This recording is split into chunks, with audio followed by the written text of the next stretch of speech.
Tu vois, voilà. Le parking de la galerie présidentielle est en feu. Hein? Ouh, ça augmente là. Aïe aïe aïe. Mais c'est très dangereux ça. Regarde. Une fois que cet endroit va se relayer sur les autres endroits, mais ça sera catastrophique. Oh!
Voilà.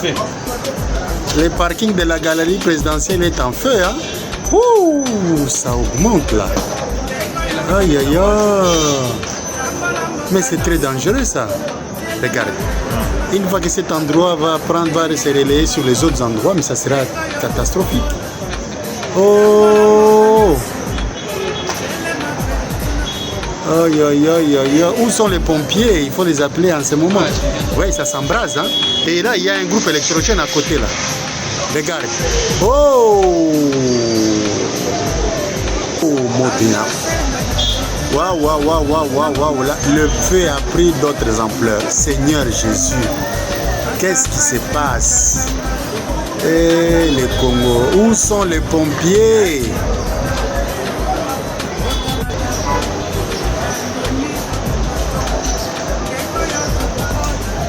Le parking de la galerie présidentielle est en feu au 4e niveau. Et les flammes explosent. Hein? Oh ya ya. Ah. Oh là là. Ça devient de plus en plus sérieux. Hein? Ouais. Il y a beaucoup de véhicules, hein? Beaucoup de véhicules. Regardez là. Toutes ces sont des voitures qui sont à quelques mètres et même le propriétaire ne peut plus y entrer. Regardez, il y a des fumées épais, des fumées très épaisses à l'intérieur. Regarde.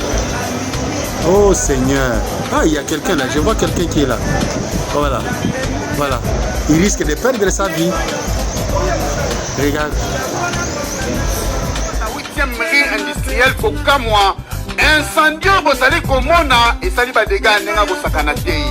Selon l'information que je suis sur place, immeuble Oyo ezali ya sénateur moko na kombo ya Floride Tumba. Donc moto peso ko ba éviter moto bali ko pela na niveau ya likolo moto ya makasi lokola un bon papa alobi ya ko tika boyete arabita ya bana na nyonso veut dire ye moko sénateur awelisi ko kimisa bana a sauver milimo ya bana kasi ye moko moto ekangi azangi moya kobima pe ndenge tozoloba boye na baformation tozwi akufaki sur place kasi badega misu ya kosakana te pe bakonstate ke bakor mosusu jusqu'à présent ezomonana te quel boule tolobaka aire nyonso ke papa mama ntango olamuki na ntongo na ndako ozobimokende mosala tala biloko nyonso otie na prise ocharger ya telefone ocongélateur oninini débranche yango mpo bakoura kinshasa surtout ya congo oyo emataka ndenge nango moko bensandi ezangaka te tika molimo ya sénateur epema na kimia asauve milimo ya bana kasi yemole nakosenga na bino na famille mpela soki boyoki lelo Nelly aza porté disparu Palmir mwana lempela za disparu ezali Denise Nyakero na la lesbienne oyo Sylvie Mulumba leka Jekoko. Bana basi bazalaki na mauvaise vie bazali na poto. Denise Nyakero bazalaki na mauvaise vie. Oui, c'est le passé. Mais à Mimi Amotilelo, elle est bisexuelle, c'est-à-dire Abimarana Mibal et Abimarana Bassi. Sylvie pe Abimarana Mibal et Abimarana Bassi. Quand mon mobile JB à Kaboni Namida, Sylvie a Kendaki Mbangu, Mulumba Leka Jekoko. Et pas JB à Boyayo. Narolo ma détail, on a déposé sa propriété à Boyayo. Gadi bande des akatite. À Boyayo. Mais na minute oyo yango ya lobiawa Nelly azali na Kinshasa. Message ya boyo. Bandeko Nelly azali na Kinshasa. Mwana ya Alain azali na Kinshasa. Oyo Sylvie Mulumba leki ya Jekoko Mulumba. La vie de Nelly est en danger. Nelly Mpela et la vie ya Alain ya mwana ya Alain Mpela Palmir ezali na danger. Soko moni ndoki belela. Pena ebisio Sylvie Mulumba ko benga nga société. Je n'ai pas besoin. Na batoyo Denis Ozotinda po ba pesa ngambongo naza nango besoin te. Boye bingaite na kolakisa bino yo Denis na yo cette lesbienne Sylvie Mulumba na kolakisa bino lokomoko. Ngana bundaka na ba président. Na bundana Eduardo Aketi na Samabele. Na bundana Sassou. Na bundaka na ba président na bundina Lorenzo na bundina Joseph Kabila le nazo bundana na Félix Antoine Tshisekedi bino boza les moindres. Je suis le seul na diaspora. Nous devons nous glorifier dans le Seigneur. Connais-toi toi-même. Je suis le seul dans la diaspora na période de Joseph Kabila na conseil des ministres batangi Congo ya mutaza la diaspora ezalinga na mende landako le seul na diaspora pour la moni bozoya dramatique pour les rwandophones congolais. Fin de citation. S'agissant des réseaux sociaux, Internet, Facebook, YouTube, etc., nous avons noté avec étonnement que le gouvernement rwandais rendait le gouvernement et le peuple congolais responsables d'un posting manifestement anonyme sur YouTube d'un internaute surnommé Évêque Élysée, sûrement quelqu'un qui n'existe pas, et qui a pris le nom d'un prophète de l'Ancien Testament et qui appelle à, je cite, la guerre sainte contre les Tutsis et qui invite à, je cite, tuer les Tutsis partout dans le monde. Fin de citation. Mais qui est donc cet évêque Élysée? Qui le connaît? Nous ne le connaissons pas. Pas plus que les auteurs. Na conseil des ministres, famille Mpela, Bokeba, Nelly Mpela oza belge, benga l'ambassade babimisa na mboka wana.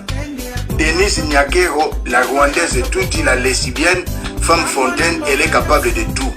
Elle travaille avec Sylvie Mulumba, lesbienne lokolaye. Baza ba femme ba bengi, ba bisexuel, baza na mibali, baza na pebasi. Leo naza mukuse. Na eko beta mbela. Akomeli ngai ke mwana ya Mpela za na Kinshasa, Nelly Mpela za na Kinshasa. Donc balingi basala bango mabe. Balingi ete bana ya Gisèle Mpela bazana na droit ya pension alimentaire te. Balingi ba kanga bango, ba pousser Gisèle Mpela avant d'Akimia à souffrir. Mais peuple congolais, Denise Nyakero arzana bana misatu babota bango na mwana mobile Félix te. Sabrina Nyakero, Serena Nyakero, Christina Nyakero, baza bana ya Félix te. Félix pose charge ya bana na yozo kokate, oyela batuna Denise mwana moko bolokoti na bandu diembela dikambo na otikate.